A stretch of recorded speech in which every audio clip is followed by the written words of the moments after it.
नमस्कार मित्रांनो, लॉर्ड्सवरून बोलतो आहे. तिसऱ्या दिवसाचा खेळ संपला आहे आणि काय मस्त मॅच चालली आहे. कारण तिसऱ्या दिवसाचा खेळ संपला तरीसुद्धा या कसोटीत कोणीही पुढे नाही आणि कोणीही मागे नाही. कारण दोन्ही संघांनी पहिल्या डावात 387च धावा केल्या आहेत आणि दुसरा डाव चालू झाला आहे. पहिल्या कसोटीत पण साधारण अशीच परिस्थिती होती. भारताने 6 रनचा लीड घेतला होता फक्त. पण तिसऱ्या दिवशीच पहिला डाव संपून भारताला तेव्हा 23 ओव्हर्स खेळायला लागल्या होत्या. आज इंग्लंडला फक्त 1 ओव्हर खेळायला लागली. दुसरी खेळायला लागली असती, पण इंग्लंडने जे काही वेळ काढूपणा केला तो आपण बघितला. अर्थात सगळेच संघ थोडाफार करतात, पण इंग्लंडने जरा जास्तीच केला. आणि त्यातून बुमराला जे घाबरत आहेत, म्हणजे क्राउली बघत होता तुम्ही, बुमराला ज्या पद्धतीने ते खेळत होते ते बघता भारतीय गोलंदाज म्हणजे बुमराह, आकाशदीप आणि सिराज उद्या नव्या चेंडूवर सकाळी जर का काही करामत केली आणि इंग्लंडला रोखलं आपण, तर इथे धावांचा पाठलाग होऊ शकतो. हे आपण वर्ल्ड टेस्ट चॅम्पियनशिप फायनलमध्ये आफ्रिकेच्या संघाने केलेला पाठलाग बघितला. त्यामुळे भारत अजूनही आशा ठेवू शकतो. पण सगळं अवलंबून आहे उद्या नवा चेंडू आपण कसा हाताळतो. इंग्लंड मात्र दुसऱ्या बाजूने थोडेसे द्विधा मनस्थितीत असतील, कारण ते या कसोटीत बॅसबॉल क्रिकेट खेळलेले नाही आहेत.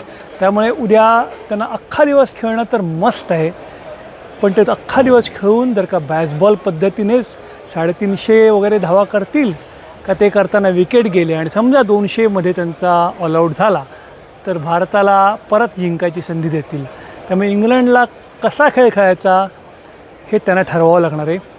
त्यांच्या द्विधा मनस्थितीचा फायदा घेण्याकरता भारतीय गोलंदाज पहिल्या सत्रात कशी बॉलिंग करतात, थोडक्यात सांगायचं म्हणजे पहिल्या सत्रात उद्या पिक्चर बऱ्यापैकी क्लिअर होईल. मागे खेळपट्टी बघितलं तर तुम्ही आत्ता दिवसाचा खेळ झाल्यावर ते जे ग्राउंड्समन खेळपट्टी साफ करत होते त्यातून एवढी धूळ उडत होती की हे बघता प्रचंड कोरडी आहे. उद्या पण अशीच हवा आहे, कोरडी ठणठणीत ऊन, रखरखीत ऊन आहे. त्यामुळे जर का बुमराह आणि कंपनीने सुरुवातीला यश मिळवून दिलं तर जडेजा आणि वॉशिंग्टन सुंदर इथे यश मिळवू शकतात. आणि इंग्लंडची बॉलिंग तुम्ही बघाल तर बॉलिंग थोडीशी तोकडी झाली आहे, कारण बशीर त्यांचा इंजोर्ड आहे. जो रूट आणि हॅरी ब्रूकला मी पूर्ण वेळ स्पिनर मानत नाही. बेन स्टोक्स आणि जोफ्रा आर्चर हे मोठे स्पेल टाकणं टाळतील, कारण ते दोघेही इंजुरी प्रोन प्लेयर्स आहेत आणि जोफ्रा आर्चर तर आत्ताच इंजुरीतनं बाहेर आला आहे. त्यामुळे एकंदरीत सगळं बघता त्यांची बॉलिंग थोडीफार तोकडी आहे. त्यामुळे जरी सामना बरोबरीत असला तरी किंचित मी म्हणेन भारताचं पारडं जड आहे. आणि याचं कारण म्हणजे सुरुवातीला आज जो सकाळी राहुल खेळला आहे, काय लाजवाब खेळला आहे. म्हणजे कर्नल दिलीप वेंगसरकर यांनी 3 वेळा लॉर्ड्सवर कन्झिक्युटिव्ह सेंचुरीज मारल्या. आज राहुलने दुसऱ्यांदा मारली.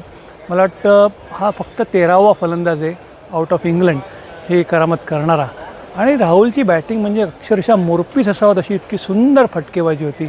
नजाकत मी म्हणतो की राहुल आणि पंत यांची बॅटिंग म्हणजे मला SD बर्मन आणि RD बर्मनचं म्युझिक एकत्र ऐकल्यासारखं वाटतं. एकीकडे नजाकत, क्लासिकल आणि दुसरीकडे वेगवेगळे फटके. आज ऋषभ पंतने जो काय केला, रिव्हर्स पुल म्हणायचं का काय माहीत नाही, मला वाटतं MCC कोचिंग बुक एक नवीन बुक लिहायला गेलं ऋषभ पंतची बॅटिंग बघून. पण त्या दोघांनी बॅटिंग करून जे काही सकाळचं सत्र खेळलं आहे ते मात्र लाजवाब होतं. अर्थात फक्त गालबोट लागलं ते त्या पंचच्या रनआउट होण्याने. कारण कसं असतं ना, पर्सनल माइलस्टोन्स हे फार गौण असतात कसोटीच्या निकालाच्या आणि खेळाडूंना पण माहीत असतं. त्याचा हेतू चांगला होता की लंचच्या आधी राहुलला परत स्ट्राईक देऊन त्याने त्याची सेंचुरी पूर्ण करावी, पण ते करण्यात तो कॅज्युअली धावला. आणि बेन स्टोक्सची कमाल आहे, त्याने जो एकहाती थ्रो केला तो बरोबर पंतच्या अपेक्षा नसताना दुसरे एंडला केला आणि पंत रनआउट झाला. बरं, असं असताना हे झाल्यावर थोडीशी तुमची पार्टनरशिप डिस्टर्ब झाल्यावर दुसरा प्लेअर पण डिस्टर्ब होतो. लंच झाला, राहुलने सेंचुरी केली, पण ज्या पद्धतीने तो बशीरला आऊट झाला तो पण थोडासा कॅज्युअल झाला. त्याच्यात अर्थात ऑली पोपचं कौतुक करायला पाहिजे, कारण ऑली पोपने काय केलं, बशीरला राहुल लेगला तटवून 1 रन सिंगल काढत होता, तर ते वाचवण्याकरता तो शॉट मिळाला उभा राहिला आणि तो ऑफला खेळायला गेला. त्याची लेंथ थोडी कमी ठेवली, थोडासा वेग कमी ठेवला बशीरने आणि कॅच गेला. पण ठीक आहे, 100 केले. त्याच्यानंतरसुद्धा आपल्याला बरीच आवश्यकता होती रनची. त्यामुळे जडेजाचं पण कौतुक केलं पाहिजे, कारण जडेजा आणि नितीश कुमार रेड्डी यांनी मला वाटतं 70च्या आसपासची भागीदारी केली आणि नंतर आपण ते म्हणत होतो कुलदीप का वॉशिंग्टन सुंदर, कुलदीप का वॉशिंग्टन सुंदर. ते वॉशिंग्टन सुंदरची निवड किती सार्थ आहे, कारण आपल्याला फलंदाजी लांबवायची होती. त्याच्याकरता वॉशिंग्टन सुंदरने परत 50ची पार्टनरशिप केली आणि तिथून आपण ॲक्च्युली बाहेर. तुम्हाला काय वाटतं कॉमेंट्समध्ये कळवा.